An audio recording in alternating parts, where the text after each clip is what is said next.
نحمده ونصلي على رسوله الكريم رب اشرح لي صدري ويسر لي امري واحلل عقدة من لساني يفقهوا قولي۔ آج سورۃ طلاق پڑھ رہے ہیں، اس کی 6 آیات ہم پڑھ چکے تھے۔ آیت نمبر 7 ہے، بسم اللہ الرحمن الرحیم۔ لیونفق، لی چاہیے، یونفق خرچ کرے، نفقہ سے انفاق خرچ کرنا، لیونفق چاہیے کہ خرچ کرے، ذو سعتن، ذو سعتن سعتہ ہوتا ہے وسعت والا، جس کو اللہ تعالیٰ نے آسانی دی ہو، کشادگی جس کے پاس ہے،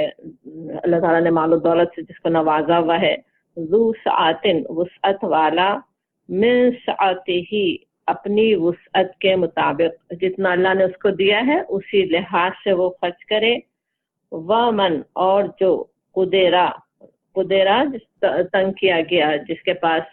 اتنی کشادگی نہیں ہے، جس کا ہاتھ تنگ ہے، علیہ کیا ہے، اللہ اور ہی اس پر، رزق ہو اس کا رزق، یعنی جس کو اللہ تعالیٰ نے کم رزق دیا ہے، فلیونفق بس چاہیے کہ خرچ کرے، مما اس میں سے، آتا اللہ، آتا دیا اس کو اللہ نے، آتا ہو دیا اس کو اللہ نے، جتنا اللہ نے اس کو دیا ہے وہ اسی میں سے خرچ کرے۔ لا یکلف اللہ نفسا الا، لا نہیں، یکلف تکلیف دیتا اللہ تعالیٰ نفسا کسی شخص کو، الا مگر،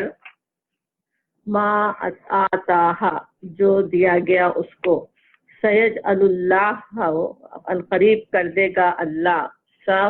قریب یجعلو بنا دے گا، کر دے گا اللہ تعالیٰ، بعد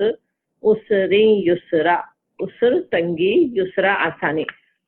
تنگی کے بعد اللہ تعالیٰ آسانی عطا فرما دے گا۔ اب اس آیت میں کیا بات ہو رہی ہے، کس خرچ کی بات ہو رہی ہے، کس پر خرچ کرنے کی بات ہو رہی ہے، اس کو سمجھنے کے لیے پیچھے کیا بات ہو رہی تھی تھوڑا سا یاد کرنا ہوگا۔ پچھلی ہی آیت میں جو احکامات دیے گئے تھے اس میں کیا تھا کہ طلاق دینے کے بعد بھی عدت کے دوران حکم دیا گیا تھا کہ انہیں گھر پر رکھو، اپنی بیویوں کو، اور خود اور جس طرح اور جہاں رہتے ہو انہیں بھی اسی طرح کا مقام دو، انہیں کوئی تکلیف نہیں ہونے دو، لا تضاروہن لتضیقوا علیہن کہا گیا تھا نا، کہ ایسا نہ ہو کہ انہیں تم تکلیف دو، ضرر پہنچاؤ انہیں تنگ کرنے کے لیے۔ پھر کہا گیا تھا کہ اگر وہ حاملہ ہوں تو پریگننٹ ہوں تو وضع حمل تک، یعنی بچے کی پیدائش تک ان کا خرچہ اٹھاؤ۔ حاملہ کی مدت اب اس طرح، جیسے جو پریگننٹ عورت ہے اس کی مدت 3 ماہ سے کم بھی ہو سکتی ہے، بلکہ چند گھنٹوں، ایک دن، چند دن کی بھی ہو سکتی ہے اگر اسی وقت بچے کی پیدائش ہو جائے، لیکن بہت زیادہ بھی ہو سکتی ہے، 8-9 ماہ تک بھی جا سکتی ہے۔ اور پھر یہ بھی حکم تھا کہ پیدائش کے بعد وہ اگر دودھ پلائیں تب بھی آپس میں مشورہ کر کے اخراجات کا طے کیا جائے، اور اگر بات نہیں بن رہی ہو تو کوئی دوسری عورت بھی پلا سکتی ہے۔ اب اس آیت میں جو آج ہم جس کا مطالعہ کر رہے ہیں، سورۃ طلاق کی آیت نمبر 7، اس میں ان احکامات کی وضاحت بھی ہو رہی ہے اور اس مشکل ذمہ داری کو اٹھانے کی ہمت بھی دلائی جا رہی ہے۔ ایک طرح سے کہا یہ جا رہا ہے کہ لیونفق چاہیے کہ خرچ کرے، تاکید بھی ہے کہ خرچ کرنا ہی ہے، ضرور خرچ کرے۔ جس نے طلاق دے دی ہے اپنی بیوی کو، وہ اپنی مطلقہ بیوی پر، ڈیورس عورت پر بھی خرچ کرے، اور کس طرح سے، جو ذو سعتن جو وسعت والا ہے، جسے اللہ نے کشادگی بخشی ہے، وہ اسی لحاظ سے خرچ کرے، اپنے معیار سے، جس اسٹینڈرڈ پر وہ، جیسے وہ خود رہتا ہے، جیسے گھر میں جس طرح جن آسانیوں کے ساتھ، اسی طرح وہ اس کو بھی رکھے، ڈیورسڈ وائف کو، اور جس کا ہاتھ تنگ ہے، جس کی آمدنی ہی کم ہے، وہ اسی لحاظ سے خرچ کرے۔ اور بات صاف صاف بتا دی جا رہی ہے کہ نہ یہ جائز ہے کہ جس سے اللہ نے بہت کچھ عطا کیا ہے اور وہ برائے نام نفقہ دے دے اور بس چھٹی ہو جائے، نہ یہ جائز ہے کہ کوئی اگر تنگ دست ہے، جو غریب آدمی ہے، اس سے بہت زیادہ خرچے کا مطالبہ کیا جائے، وہ بھی جائز نہیں ہے، وہ بھی نہیں ہونا چاہیے۔ اور پھر کہا جا رہا ومن قدر علیہ رزقہ، جو تنگ کیا گیا جس پر اس کا رزق، یعنی وہ جس پر رزق تنگ ہے وہ اسی لحاظ سے خرچ کرے گا، فل ينفق، بس چاہیے کہ خرچ کرے جو اس اللہ نے اس کو دیا اسی میں سے. اب یہ بھی نہیں ہے کہ میں غریب ہوں میرے پاس ہے نہیں اس خرچ کرنے سے انکار کر دے. تو فل ينفق آتا ہے نا، ضرور بس چاہیے کہ خرچ کرے، اسی میں سے حصہ نکالے، اسی میں سے دے جو بھی اللہ نے اس کو دیا ہے. جس طرح خود کھا پی رہا ہے، جس طرح خود رہ رہا ہے، اسی طرح اس کو بھی رکھے.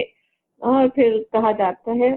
کہ لا یکلف اللہ نفسا الا ما آتاہا، اور نہیں تکلیف دیتا اللہ کسی شخص کو مگر جو کچھ اس نے اسے دیا ہے. اب یہاں جو یہ بات کہ لا یکلف اللہ نفسا، جو اللہ تعالیٰ کسی کو تکلیف نہیں دیتا، اللہ تعالیٰ کے جیسے ہر حکم کی طرح ان احکامات میں بھی ہم دیکھتے ہیں ایک طرف کس طرح اللہ کی کیسی رحمت نظر آ رہی ہے نا، اپنی کمزور بندیوں کا خیال کرنے کے لیے کئی طرح سے تاکید ہے. اور اس صورت میں بھی اور دوسری صورتوں میں بھی جو احکامات آئے ہیں وہاں پہ مردوں کو ہی احسان کی تاکید کی گئی. اللہ نے ان کو مرتبہ دیا، ان کے ہاتھ میں طلاق کا بندھن رکھا، جو اللہ نے ان کو مقام دیا اس کا تقاضا ہے کہ وہ پھر احسان کا معاملہ کریں. اور احسان ہی کے ساتھ نوبت طلاق تک بھی پہنچ چکی، نفرت بھی ہو چکی ہے، مگر پھر بھی طلاق دے رہے ہو تب بھی جب رخصت کرتے وقت بھی انہیں کچھ دے دلا کے رخصت کرو کی تاکید ہے نا. دوسری جگہ یہ بھی ایک جگہ کہ اگر خزانے بھی دے چکے ہو تو واپس مت لو. وہ کپل جو طلاق سے ابھی گزر رہا ہے اس کے لیے سورہ بقرہ میں تاکید بھی ہے، جہاں یہ احکام آتا ہے وہیں پہ ہے وَلَا تَنْسَوُا الْفَضْلَ بَيْنَكُمْ إِنَّ اللَّهَ بِمَا تَعْمَلُونَ بَصِيرٌ، کہ مت بھولو آپس میں فضل کرنے کو، آپس میں ایک دوسرے کے ساتھ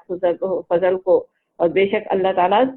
جو کچھ تم کرتے ہو اسے دیکھ رہا ہے. اللہ کا سر تقویٰ ہو، پتہ ہو کہ اللہ تعالیٰ دیکھ رہا ہے، اس کے خاطر ایک دوسرے کے حق ادا کرو، بلکہ فضل کرو، فضل کے ساتھ. زیادہ یہ نہیں کہ ہاں انصاف کی بس بات ہو گئی، اس نے ایسا کیا میں بھی ایسا کر رہا ہوں، نہیں، فضل کے ساتھ معاملہ کرو، ایک دوسرے کو زیادہ دینا، ایثار کے ساتھ معاملہ کرنا، زیادہ اچھا معاملہ کرنا وہ کہا جا رہا ہے. لیکن ساتھ ہی اب جیسے یہ والی آیت ہم پڑھ رہے ہیں کہ یہ بھی نہیں ہو سکتا کہ اس کی وجہ سے مرد کو تنگ کیا جائے، کہ جتنا اس کے پاس ہے اس سے زیادہ کا مطالبہ کیا جائے. سورہ بقرہ میں جہاں پہ یہ احکامات آئے وہ ایک آیت تھوڑا سی یاد کر لیں، وہاں بھی جو بات ہے بعد میں بھی جو خرچہ دینے کی بات ہے نا،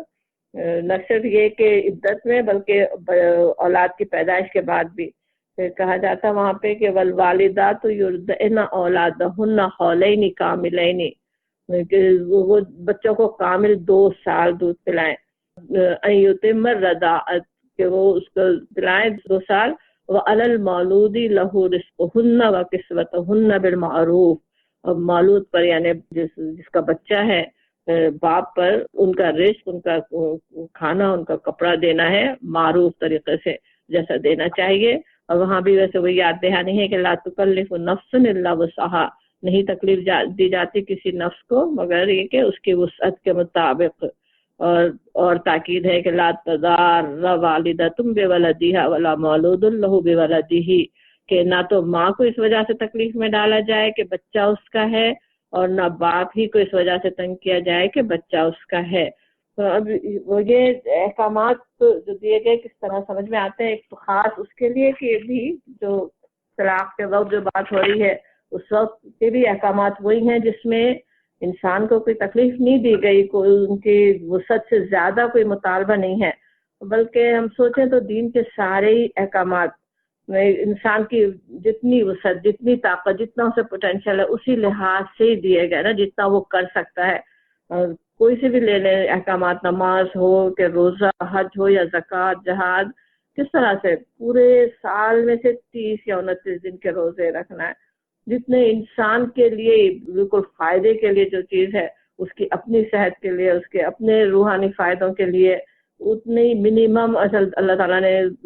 فرض کیے کہ وہ ضرور رکھ لے انسان. اسی طرح نماز کو دیکھیں تو اتنے 24 گھنٹوں میں سے وہ فرض نماز سوچیں ایک دن میں جو پڑھتے ہیں اس میں کتنا ٹائم لگتا ہے. اور اسی طرح سے یہاں جو احکامات دیے جا رہے ہیں وہ اس میں بھی وہی بات بار بار سمجھائی جا رہی کہ اولاد کے بہانے سے ایک دوسرے کو تنگ نہ کریں. اور پھر اطمینان بھی دلایا جا رہا ہے، تسلی دی جاتی. پھر کہا جا رہا ہے کہ سیجعل اللہ بعد عسر یسرا، عنقریب کر دے گا اللہ تنگی کے بعد آسانی. اب یہ تسلی دی جا رہی ہے اس مرد کے لیے. ایک طرف سوچے جس کا ہاتھ بھی تنگ ہو، پھر اس سے مطلقہ بیوی پہ خرچ بھی کرنا ہو، جس سے اتنا دل خراب ہو چکا ہے کہ طلاق کی نوبت آ گئی، اور پھر اس سے خرچ پہ خرچ بڑھتے جا رہے ہوں نا، زیادہ مدت کئی مہینوں تک خرچ کرتے رہو، پھر پورے 2 سال بچے کی پیدائش کے بعد اس پہ خرچ کرتے رہو، تو اس سب میں بھی اطمینان دلایا جا رہا ہے. ویسے بھی کتنے یعنی تنگ حالات سے گزر رہا ہوتا ہے نا اس وقت سبھی، چاہے وہ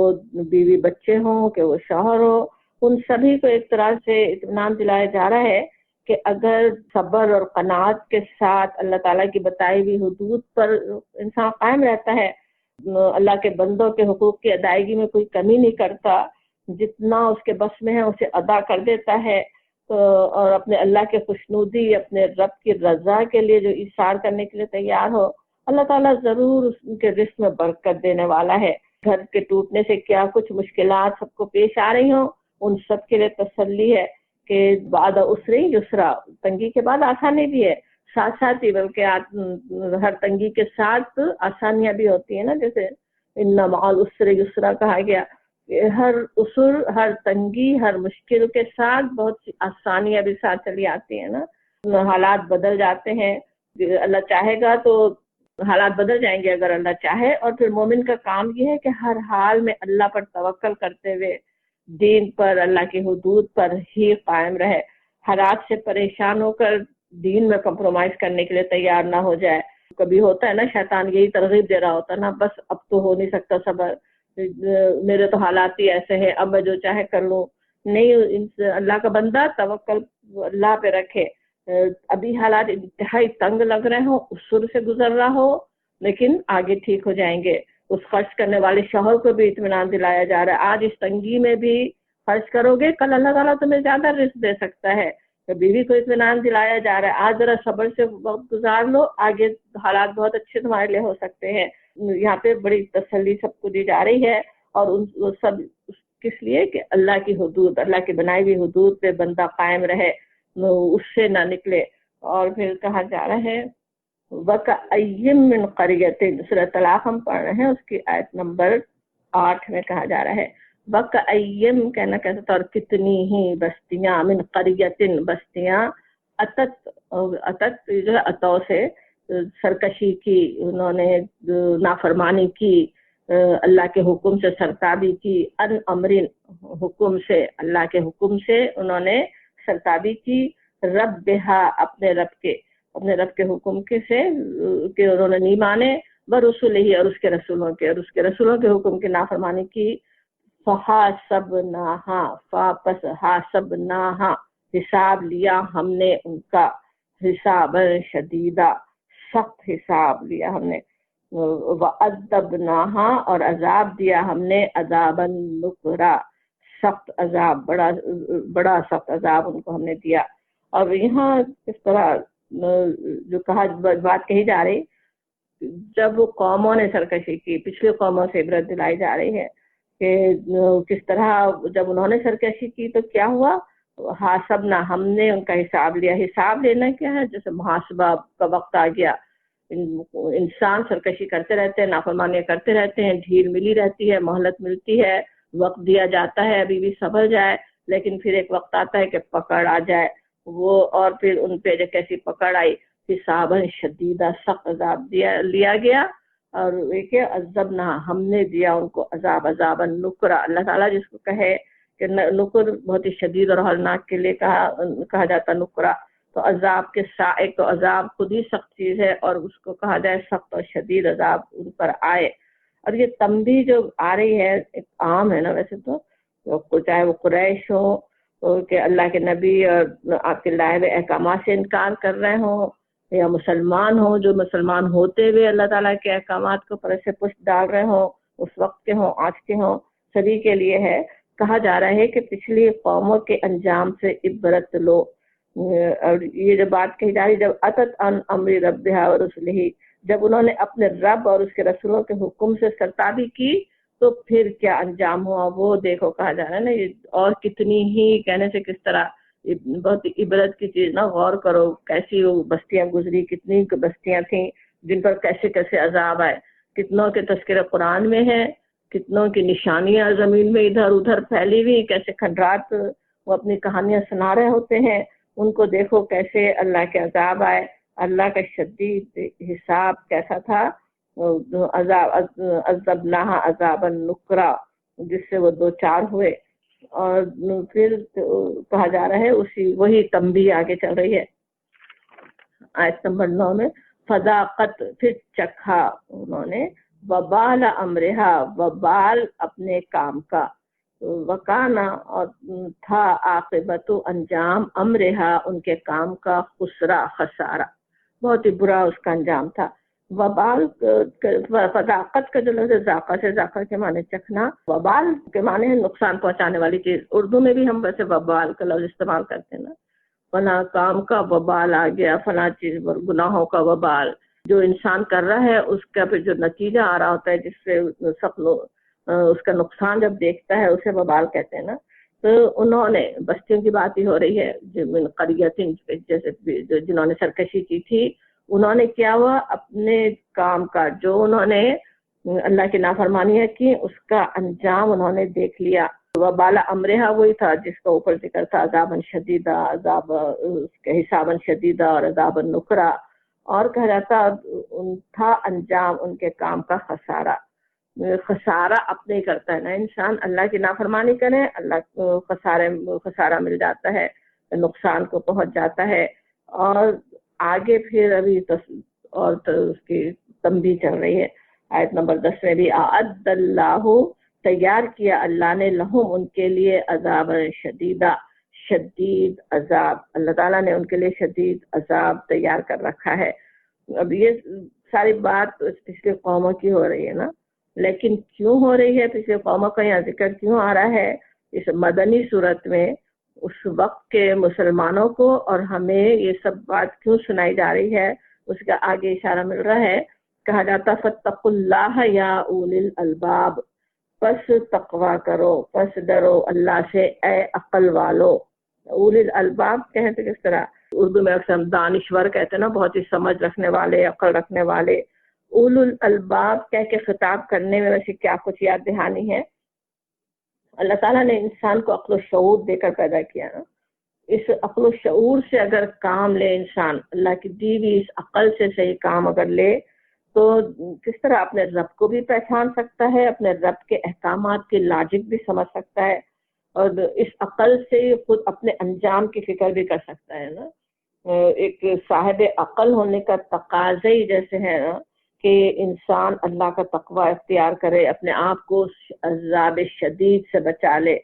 اللہ تعالیٰ نے ایسے ہی تو عقل دے کے نہیں پیدا کر دیا نا، سب کچھ سمجھ سکتا ہے نا. اور یہاں پہ الذین آمنو کے ساتھ اس کے فوراً بعد بھی آگے نا، الذین آمنو، وہ جو ایمان لائے. تو الذین آمنو اولو الالباب، اولی الالباب کے ساتھ ہی جس طرح آ رہا ہے تو گویا کہا جا رہا ہے اے عقل والو، وہ جو ایمان لائے ہو. ایمان لانے کا مطلب ہی یہ ہے کہ تم عقل میں سے کام لینے والوں میں سے ہو نا. عقل سے کام لیا، خواہشات کے غلام نہیں بنے، جانوروں کی سی زندگی گزارنے والے نہیں ہو. اور پھر اس ایمان کا تقاضا یہ ہے کہ اللہ کا تقوی اختیار کرو، اللہ کے ہر حکم کو بجا لاؤ، ورنہ تمہارا انجام بھی وہی ہوگا جو پچھلے تباہ ہونے والے قوموں کا ہوا نا. اب یہاں پہ یہ تنبیہ کس طرح سے آ رہی ہے نا، کن احکامات کے بعد آ رہی ہے، پوری قوموں کی تنبیہ. اب احکامات ہم دیکھتے ہیں جیسے بہت ہی افرادی پرسنل قسم کے سارے احکامات تھے نا پیچھے، ایک ایک فرد کے لیے اپنے گھر کے اندر اپنے گھر میں امن قائم رکھنے کی بات تھی، اپنے لوگوں کے حقوق بہترین طریقے سے ادا کرنے کی بات تھی. لیکن لوگوں سے مل کر تو قوم بنتی ہے نا، اور لوگ ایک دوسرے کے اثرات بھی لیتے ہیں نا، پورا کلچر ہی بن جاتا ہے. سب لوگوں کے لیے آسانی ہو جائے، اللہ کی نافرمانیاں ہی کرنا انہیں آسان لگنے لگے، ایک دوسرے کی دیکھا دیکھی ایک سے بڑھ کر ایک نافرمانیاں کر رہے ہوں، تو پھر کیا ہوتا ہے، انجام وہاں تک پہنچتا ہے. اللہ کے عذاب کو پوری قوم دعوت دینے والی بن جاتی ہے. جہاں پہ سوچیں اللہ کے احکامات بالکل صحیح صورت میں موجود ہو. آج کے اگر ہم سوچیں تو اللہ تعالیٰ نے کتاب ہمارے لیے محفوظ رکھی ہے، پورے احکامات کھول کر بتا دیے گئے، تفصیل کے ساتھ بات سمجھا دی گئی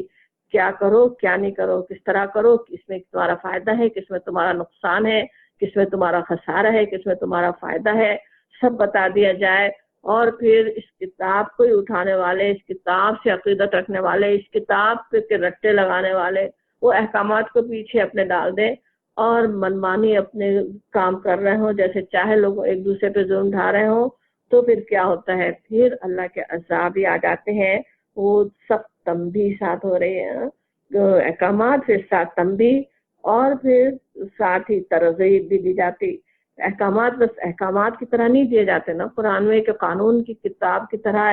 یہ اور یہ اور یہ کرنے کا نہیں ہے کہ یہ کام کر دو، یہ نہیں کرو، یہ صحیح یہ غلط، بلکہ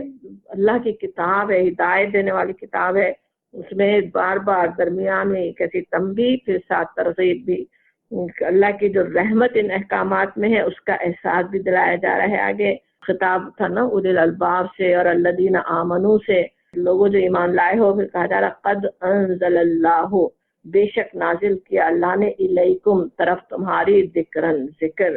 اللہ نے ذکر نازل کر دیا، یاد دہانی نازل کر دی، اللہ کی کتاب آ گئی احکامات لے کر، رسول یتلو علیکم، رسول پڑھتا ہے تم پر، آیات اللہ، اللہ کی آیات، مبینات روشن، مبینات کا لفظ یاد ہوگا، بین سے بینات بالکل صاف صاف نشانی کھول کر الگ الگ کر کے جس بتا دی جائے، روشن نظر آنے والی نشانی، صاف سمجھ میں آ جانے والی بات، مبینات روشن، اللہ کی روشن آیات، اللہ کے رسول پڑھ رہے ہیں تم پر، لیخرج الذین، تاکہ نکالیں ان لوگوں کو، آمنو جو ایمان لائے، وعملوا الصالحات اور جنہوں نے عمل کیے نیک، من الظلمات اندھیروں سے، الی النور، نور کی طرف لانے کے لیے، اندھیروں سے نکال کر نور کی طرف لانے کے لیے اللہ کے رسول یہ کتاب پڑھ رہے ہیں۔ کس طرح سے ہم انسانوں کے لیے، ہمارے لیے کس اہتمام سے ایک ایک بات جیسے کھول کھول کر سمجھا دی گئی ہے، اس کے اس آیت میں جیسے احساس دلایا جا رہا ہے اس اللہ کی اس نعمت کا، اس رحمت کا، کہ اس سچویشن میں کیا کرو، اس صورت میں کیا کرو، ایسا ہو جائے تو کیا کرو، اس طرف پھنس جاؤ تو پھر اس سے نکلنے کا کیا طریقہ ہے، سب کچھ سمجھا دیا گیا۔ ایمان اور عمل صالح کرنے والوں کو اللہ کے رسول نے وہ آیات پہنچا دی جو انہیں تاریکیوں سے نکال کر روشنی میں لے آئے، گھر کی زندگی میں امن قائم رکھنے کے لیے، انسانوں کو ایسا ماحول دینے کے لیے جن میں وہ بہترین انسان بن سکے۔ مکمل ہدایات اس بارے میں دے دی گئی نا، اولادوں کے کیا حقوق ہیں، ماں باپ کے کیا حقوق ہیں، شوہر پر بیوی کے، بیوی پر شوہر کے کیا حقوق ہیں، اور اگر ازدواجی زندگی کسی وجہ سے عذاب ہی بن رہی ہے، ان میں سے کوئی حق تلفی ہی کرنے والا ہے، زندگیوں میں مٹھاس کے بجائے زہر ہی گھل رہا ہے، تو اس سے نکلنے کا بھی راستہ بتا دیا گیا، احسن راستہ، کتنے احسان کے ساتھ وہ سارے طلاق کے معاملے طے کر لو، اور پھر طلاق کے احکامات کے بعد تنبیہ اور یاد دہانی بھی۔ اور یہ جو آیات جو ابھی ہم پڑھے ہیں ان سے کس طرح سمجھ میں آتا ہے جو پیچھے جو احکامات گزرے طلاق کے بارے میں ان کی کیا اہمیت ہے نا، جس طرح سے بار بار اس کے لیے تنبیہ بھی، یاد دہانی، احساس دلایا جا رہا ہے کہ کیسی رحمت تم پر ہو رہی ہے ان احکامات کے ذریعے۔ تو انسانوں کے معاشرہ ہے، ظاہر ہے اس میں اس کی نوبت تو آئی سکتی ہے، اختلافات ہوں گے اور طلاق تک بھی نوبت پہنچ ہی سکتی ہے، لیکن وہ سارے معاملے تقوی کے ساتھ ہی ہونے کی ضرورت ہے۔ پوری صورت کو دیکھیں تو وہی بات سمجھ میں آتی ہے نا، بدلے لینے، انتقام لینے، ایک دوسرے کو زج کرنے اور تنگ کرنے والوں کے لیے شدید تنبیہ بھی ہے۔ اور پھر بشارت پہ بات ختم ہوتی ہے، جو بات چل رہی تھی کہ آگے پھر اللہ کی کیسی رحمت نظر آتی جب ہم قرآن پڑھ رہے ہوں، ادھر تنبیہ، ادھر تنبیہات، اور پھر ساتھ ہی فوراً اللہ تعالیٰ کی طرف سے بشارتیں، خوشخبری، وہ جو اندھیروں سے نکالنے والی جو آیات اللہ کے رسول پڑھ کر سنا رہے ہیں، وَمَن يُؤْمِن بِاللَّهِ، اور جو ایمان لائے اللہ پر، جو پھر ان احکامات کو مان لے، اللہ پہ ایمان لے آئے، وَيَعْمَلْ صَالِحًا، اور عمل کرے صالح، صالح عمل کیا ہے؟ اپنے تمام معاملات میں اللہ کی دی ہوئی شریعت کے مطابق عمل کرے، کہ اللہ تعالیٰ کے احکامات کے اس کے بنائی ہوئی حدود کے اندر رہتے ہوئے ان احکامات پر عمل کرے، تو پھر اس کے لیے کیا خوشخبری ہے بہترین، تو یدخلہ، وہ داخل کرے گا اس کو، اللہ تعالیٰ داخل کر دے گا اس کو جنات تجری من تحتها الانہار، جنات میں، باغات میں بہتی ہیں جن کے نیچے نہریں، خالدین فیہا ابدا، ہمیشہ ہمیشہ اس میں رہیں گے، وہ ابدی جنت میں، ایسے باغات میں جس میں کبھی جسے نکلنا نہیں ہو۔ قد احسن اللہ، بے شک بہت اچھا کیا اللہ نے، لہو اس کے لیے، رزقاً رزق۔ اب پیچھے دیکھتے ہیں ہم حسابا شدیدہ، عذاب نکرہ اور عذاب شدیدہ کے مقابلے میں یہ بہترین انجام جنتوں میں، جنات میں، خالدین فیہا ابدا، ہمیشہ ہمیشہ کے لیے مزے اور اطمینان کی زندگی، اور قد احسن اللہ لہ رزقا جو کہا جا رہا ہے اس کے بارے میں ذرا سوچیں۔ اللہ تعالیٰ فرما رہا ہے نا کہ وہ احسن رزق وہاں پہ اللہ تعالیٰ دینے والا ہے۔ اس دنیا میں بھی اللہ تعالیٰ کی کتنی نعمتیں ہیں، کتنے مزے ہیں، کتنے سوچ بھی نہیں سکتے نا، خود قرآن میں جیسے آتا ہے کہ تم اپنی اللہ کی نعمتوں کی گنتی تک بھی نہیں کر سکتے، کیسے کیسے مزے اور کیا کچھ نہیں ہے جو اس دنیا میں ہے، لیکن ان سب کے بارے میں تو وہ سب مزے، وہ ساری نعمتیں اللہ کی نظر میں ایک مچھر کے پر کے برابر بھی کوئی حقیقت نہیں رکھتے حدیث نبوی کے مطابق۔ اور جس خود قرآن میں بھی کہا گیا کہ اس کو قلیلہ کہا گیا کہ آخرت میں یہ دنیا بالکل قلیل ہوگی، کچھ بھی نہیں ہے دنیا نا۔ اور جس چیز کے بارے میں اللہ تعالیٰ خود ہی احسن رزق کے الفاظ استعمال فرمائے تو اس کی کیا شان ہو سکتی ہے نا۔ اور اس احسن رزق کو حاصل کرنے کے لیے قیمت بھی کیسی بہترین ہے، اس کے لیے اتنی بہترین بھلائیاں، ہمیشہ ہمیشہ کے مزے وہ حاصل کرنے کے لیے جو جن احکامات پہ عمل کرنے کے لیے کہا جا رہا ہے، جن حدود پہ رہنے کے لیے کہا جا رہا ہے، جس تقویٰ کی زندگی کی تاکید ہو رہی ہے، ان سب میں بھی انسان کے اس دنیا کے ہی فائدے، اپنے ہی فائدے، انسان کا اپنا ہی فائدہ ہے۔ اس دنیا کا امن، چین، سکون اسی میں ہے، دل کا سکون بھی، پورے معاشرے کا سکون بھی، بہترین بھلائیاں اسی میں ہیں اگر انسان ان پر عمل کرے۔ کیسی اللہ کی رحمت پہ رحمت کی سمجھ میں آتی ہے نا، ارحم الراحمین جو اتنا رحمتیں کرنے والا، احکامات بھی رحمت کے، جو اس کے پھر احکامات پہ عمل کریں تو اس کی پھر جزا ہمارے فائدے کے لیے، اور اس کو اللہ تعالیٰ فرماتا میرے لیے کرو، میری رضا کے لیے کرو، پھر اس پہ اجر بھی اپنے پاس سے اور بڑا چڑھا کے اجر دینے کے وعدے۔ تو کس طرح سے یعنی ان احکامات کو سوچیں، ان احکامات سے انسان بھاگنے کے بجائے کیسے محبت ہونے کی ضرورت ہے، کتنے پسند آنے کی ضرورت ہے۔ یہ اللہ کے احکامات نور ہے، وہ اندھیروں سے نکال کے نور کی طرف لانے والے احکامات ہیں۔ جن کے پاس یہ نور نہیں ہے، سوچیں کیسی کیسی کیا کیا سوچ کے قانون بنائے، پھر پتہ چلتا ہے اس میں سے کیسے کیسے چور دروازے نکل جاتے ہیں، کیا کچھ ہو رہا ہوتا ہے، کیسے ایک دوسرے پہ انسان زیادتیاں کرنے کی کیسے کیسے ہتھ کنڈے اختیار کر لیتے ہیں۔ اور یہ احکامات کو اگر اللہ کے بندے پکڑ لیں تو دنیا بھی کی بھی اور آخرت کی بھی کیسی بہترین رحمتیں پالیں، اور وہ یہ سب دینے والا، یہ آخرت کے بہترین رزق عطا کر دینے والا وہ اللہ کیسا اللہ ہے۔ اس کی کبریائی بتائی جا رہی ہے، اللہ الذی، اللہ الذی وہ جس نے، خلق پیدا کیے، سبع سماوات 7 آسمان، ومن الارض اور زمینوں میں سے، مثلہن ان کی طرح، ان کے مثل، یتنزل الامر نازل کرتا ہے حکم، بینہن، ہننا کا اشارہ اس کے جو زمینیں اللہ نے پیدا کی ان کی طرف ہے کہ ان پر نازل کرتا ہے امر، ان پر نازل کرتا ہے حکم، لتعلموا، لی تاکہ، تعلموا تم جان لو، ان اللہ بے شک اللہ، علی کل شیء قدیر ہر شے پر قدرت رکھنے والا ہے، وَأَنَّ اللَّهَ اور بے شک اللہ قد تحقیق احاطہ کیے ہوئے ہے بِكُلِّ شَيْءٍ علما ہر چیز کا علم سے، ہر چیز کا اس نے علم سے احاطہ کیا ہوا ہے۔ اب یہ آیت جو ہے کس طرح سے سورۃ طلاق خاتمے پر تمام احکامات کے پورا ہونے پر اللہ تعالیٰ کی قدرت کا بیان، اس کے کیسا اس کا علم ہے، اس کی یاد دہانی ہو رہی ہے نا۔ تو اوپر جو باتیں فرمائی گئیں ان میں کہ تنبیہ بھی تھی، تسکین بھی تھی، اللہ کی رحمتوں کا بیان بھی تھا، ان کا اعتقاد لوگوں کے اندر تاکہ راسخ ہو جائے نا۔ یہ والی آیت جیسے ان احکامات کو اور دل میں اتارنے والی ہے نا، یہ احکامات کس کی طرف سے آ رہے ہیں، وہ جو اتنی قدرت رکھنے والا ہے، جو اتنا علم رکھنے والا ہے، کیسا اس کا علم ہے، صرف اس زمین کو پیدا کرنے والا، اس زمین کی مخلوق کو جاننے والا، اس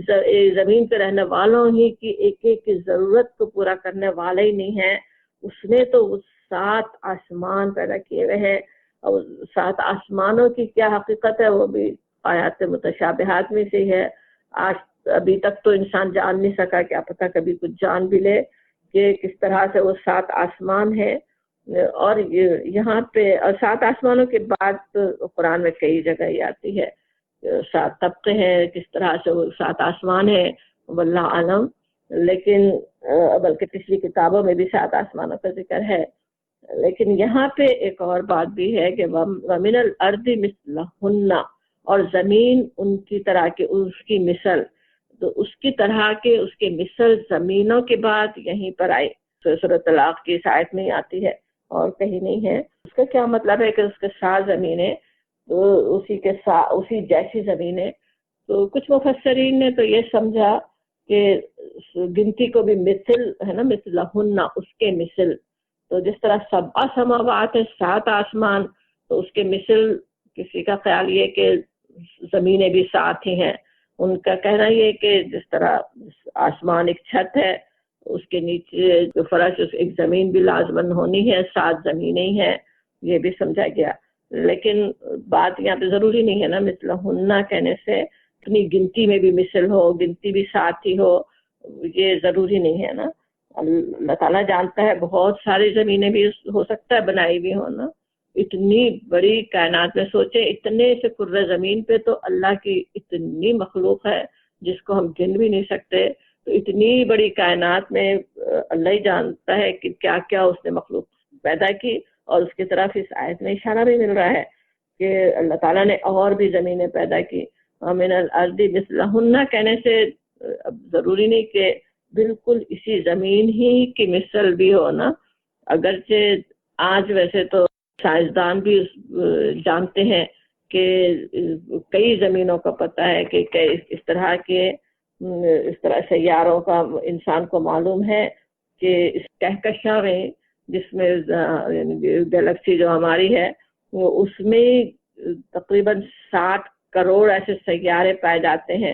جن کے حالات ہماری زمین سے بہت کچھ ملتے جلتے ہیں، اور یہ تحقیق کی ہے 1969 کی، تو اب پتہ نہیں تازہ تحقیق کیا ہو، تو یہ تفصیل سے آپ کو بتا رہے ہیں پڑھ کے۔ اور اتنے یعنی 60 کروڑ سوچیں اسی کہکشاں میں، اور کتنی کہکشاں کتنی بڑی کائنات ہے واللہ عالم، اللہ تعالیٰ جانتا ہے نا۔ یعنی زمینیں جو اور بھی بہت سی ہو سکتی ہیں جس کا خیال ہے بھی ہیں، اور جس یہاں پہ صاف صاف ویسے بتایا ہی جا رہا ہے نا کہ یتنزل الامر بینہن، کہ ان پر حکم نازل ہوتا ہے، اس سے سمجھ میں آتا ہے کہ اسی طرح انہیں بھی شریعت دی جا رہی ہے، ان کے پاس بھی احکامات نازل ہوتے ہیں۔ اسی لیے پرانے مفسرین ہیں، ان میں سے عبداللہ بن عباس رضی اللہ عنہ ایک وہی تھے جس آیت کے مطلب میں وہ یہ بیان کرتے تھے، بلکہ زیادہ بیان بھی نہیں کرتے تھے کہ لوگ اس کی وجہ سے جھٹلائیں نہ اس آیت کو ہی، لیکن کہیں ان کی ملتی بھی ہے ان کی روایت حضرت ابن عباس کی خود، کہ وہ یہ کہتے ہیں کہ ان کا خیال ہے کہ فی کل ارض، ہر زمین میں، ایسی بہت سی زمین ہے، اور زمینوں میں ہر زمین میں نبی ہے تمہارے نبی جیسا، اور آدم ہے تمہارے آدم جیسا، اور نوح ہے تمہارے نوح جیسا، اور ابراہیم ہے تمہارے ابراہیم جیسا، اور عیسیٰ ہے تمہارے عیسیٰ جیسا۔ ابن عباس کی اس روایت کو جو مانتے ہیں ان میں سے ایک علامہ آلوسی ہیں، وہ یہ کہتے ہیں کہ ہر زمین میں ایک مخلوق ہو سکتی ہے نا، اور جو ایک اصل کی طرف جیسے راجع ہوتی، جس طرح آدم علیہ السلام سے ہماری نسل چل رہی، اسی طرح ان کی بھی نسل کسی سے چل رہی ہو، اور ان میں بھی ایسے بہت سے افراد پائے جاتے ہوں جیسے ہمارے پاس ہیں حضرت نوح، ابراہیم، حضرت موسیٰ، حضرت عیسیٰ جیسے، جن کے ذریعے اللہ تعالیٰ اپنے امر نازل کرتا ہو، اپنے احکامات بھیجتا ہو۔ واللہ عالم، یہ بات بھی بس صرف تصور ہی کر سکتے ہیں نا، پورے یقین سے نہیں کہہ سکتے کہ کس طرح سے ہے، ظاہر ہم نہیں جانتے۔ تو قرآن میں ہی آتا ہے نا کہ تمہیں علم کم ہی دیا گیا ہے، وما اوتیتم من العلم الا قلیلا، سورہ بنی اسرائیل میں ہے نا۔ پورا علم تو ہمارے پاس نہیں ہے، تھوڑا ہی علم ہے، انسان کوشش کر رہا ہے تھوڑا تھوڑا حاصل کرنے کی، اور جتنا حاصل کر رہا ہے، جتنے آسمانوں کے خبریں انسان لا رہا ہے، اتنا ہی اس کو پتہ بھی چلتا جا رہا ہے کہ کتنا جاہل ہے، کتنا کم پتہ ہے، کتنی ساری چیزیں وہ جانتے ہی نہیں ہے۔ تو اللہ تعالیٰ جاننے والا ہے، اللہ کو معلوم ہے۔ لیکن یہ آیت پڑھنے سے اللہ تعالیٰ کی کیسے قدرت پوری سامنے آ جاتی ہے نا، کہ کتنا وہ اس کی کبریائی کا احساس ہوتا ہے نا، اس کے خلق کو دیکھ کر، اس کی تخلیق کو دیکھ کر، کہ اتنی بڑی کائنات، کتنی کہکشانیں، کتنی زمینیں، اور اس میں پتہ نہیں کتنی مخلوق، ان سب کو وہ سنبھالنے والا ہے۔ تو اس زمین پہ بسنے والے اس تھوڑے سے انسانوں کے خبریں کیا اسے نہیں ہے؟ اس سے کیسا ڈرنے کی ضرورت ہے، کتنا کیسا اسے تقویٰ ہونے کی ضرورت ہے، وہ جو ہر شے پہ قدرت رکھنے والا ہے، اور جس کا علم وَأَنَّ اللَّهَ قَدْ أَحَاطَ بِكُلِّ شَيْءٍ عِلْمًا، پورے کائنات میں جو کچھ ہو رہا ہے ان سب کے کا احاطہ کیے ہوئے ہے، سارے ہی وہ علم جاننے والا ہے۔ اس دنیا کے اندر کے علم کا یہ قرآن میں کتنی جگہ کیا کیا چیزیں آتی ہیں نا، کس طرح ایک چھوٹی سے جانور تک کو رزق کا کہاں سے کیا پہنچنا ہے، وہ سب اس کے علم میں ہے، اس نے انتظام کیا ہوا ہے۔ ایک ایک پتا جو زمین گرتا ہے درخت سے، اس کو پتہ ہے، اس کا علم ہے، وہ پتا کہاں جا رہا ہے، کدھر مٹی میں مل رہا ہے، کتنے پتے گر رہے ہیں، کتنے نکلنے والے، ایک ایک چیز کا اسے علم ہے۔ تو ایسے علم رکھنے والے سے سوچیں کہ تقویٰ کیسا ہونے کی ضرورت ہے۔ وہ تقویٰ کا اصل احساس جیسے یہاں پہ دلایا جا رہا ہے ہمیں، تو انشاءاللہ ہم اسی طرح سے تقویٰ کرنے والے ہوں۔ اور یہ پوری صورت ہی ویسے تو دیکھیں تو اس طرح بار بار بار بار تقویٰ کی تاکید ہی اس میں مل رہی ہوتی ہے نا۔ پیچھے سے اگر اس صورت میں ہم نے کیا کچھ سمجھا، اس کو اگر دیکھیں تو اس کے احکامات پہ ہم دوبارہ نہیں جا رہے، احکامات ہم نے پڑھے بھی، انشاءاللہ ضرورت نہ پڑے، ضرورت پڑے تو پھر دوبارہ واپس جا کے دیکھے جا سکتے ہیں، اللہ کی کتاب میں بھی اور علماء کے ذریعے سے بھی پتہ کیے جا سکتے۔ لیکن اس کتاب میں جو احکامات دیے گئے، ان کی جو اہمیت اور تاکید کے ساتھ اس طرح دیے گئے، ان پر تھوڑی سی نظر اگر ڈالیں تو سورت کی ابتدائی ہوتی ہے یا ایھا النبی کہہ کر، کہ نبی صلی اللہ علیہ وسلم کے لیے بھی ان کی پابندی ضروری تھی، اگرچہ آپ کو ضرورت نہیں پڑی، ضرورت نہیں تھی، اور پھر آپ کے ذریعے سے امت کو پیغام دیا جا رہا ہے، تو ابتدا سے ہی ایک دم اس احکامات کی اہمیت سامنے آ جاتی ہے نا۔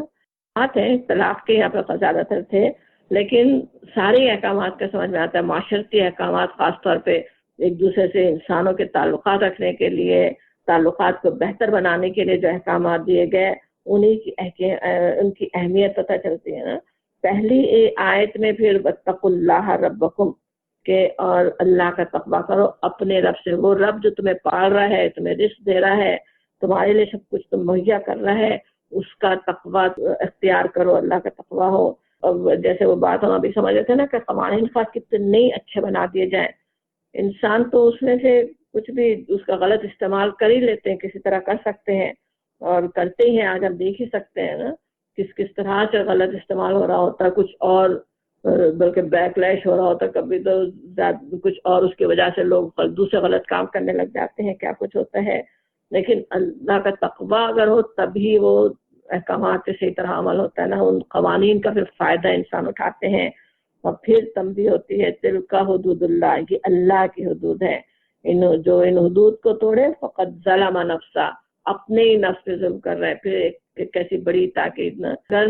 ان حدود کی پابندی نہیں کی، ان کو توڑا، اپنے اوپر خود ظلم کرو گے، اور بے شک اس نے اپنی جان پر ہی ظلم کیا۔ اور پھر کچھ احکامات کے بعد پھر یاد دہانی کہ ذالکم یوعظ بہ، کہ اللہ تعالیٰ تمہیں نصیحت کرتا ہے، من کان یؤمن باللہ والیوم الآخر، اس کو جو کہ اللہ پر ایمان رکھے اور آخرت پر، جو ایمان لائے اللہ پر اور آخرت پر، نصیحت کی جا رہی ہے اس کو جو ایمان لائے اللہ پر اور آخرت پر. پھر طرف تقوی کی ترغیب دوبارہ، وَمَن يَتَّقِ اللَّهَ يَجْعَل لَّهُ مَخْرَجًا، کہ جو اللہ کا تقوی اختیار کرے اللہ تعالیٰ اس کے نکلنے کا راستہ بنا دے گا. کبھی انسان کیسے پھنس جاتا ہے نا، حالات کی گردش میں آ جاتا ہے، اس گردش سے نکالنے کا راستہ کیا ہے؟ تقوی ہے. اللہ سے ڈر کے کام کیے ہوں، جھوٹ نہیں بولے تھے، کچھ بددیانتی نہیں کی تھی، کچھ غلط نہ کام نہیں کیے تھے، فی الحال اس وقت پہ چاہے مشکل لگ رہا ہو کہ سچ بولنے سے پھنس رہا ہے، مگر اللہ تعالیٰ راستہ نکالنے والا ہے، اللہ تعالیٰ راستہ نکال دے گا. اور پھر بشارت کے وَيَرْزُقْهُ مِنْ حَيْثُ لَا يَحْتَسِبُ، اور رزق دے گا جہاں سے اس کا گمان بھی نہیں جا سکتا، جہاں اس کا خیال بھی نہیں جا سکتا، وہاں سے اللہ تعالیٰ رزق دینے والا ہے. پھر بشارت کہ اپنی زندگی کے ہر معاملے میں یاد رکھنے والی وہ تاکید ہے، وَمَن يَتَوَکَّلْ عَلَى اللَّهِ فَهُوَ حَسْبُهُ، جو اللہ پر بھروسہ رکھے کافی ہے اس کے لیے، اللہ تعالیٰ ہی کافی ہے نا اس کے لیے، سارے کام وہی پورے کرنے والا ہے. ہر معاملے میں اللہ پہ توکل ہو، ایسا نہیں ہو کہ غلط کام کرنے کے لیے آسانی سے تیار ہو جائے، جھوٹ بولنے کے لیے آسانی سے تیار ہو جائے، یا کچھ اور کرنے کے لیے تیار ہو جائے. اللہ کے حکم کی مجھے پابندی کرنی ہے اور میرا رب میرا ساتھ دینے والا ہے، میرے لیے آسانیاں کر دے گا. آج بہت مشکل لگ رہا ہو مگر مجھے تو وہ کرنی ہے جو اللہ کا حکم ہے. اللہ پہ توکل کرے، اللہ تعالیٰ آسانیاں دے دے گا. ابھی جو آج ہی آیات پڑھی ہم نے اس سے بھی کس طرح تھا نا، تنگی ہے، حالات تنگ ہے، مگر پھر بھی حق ادا کرتے ہو، اللہ تعالیٰ رزق بڑھا دے گا،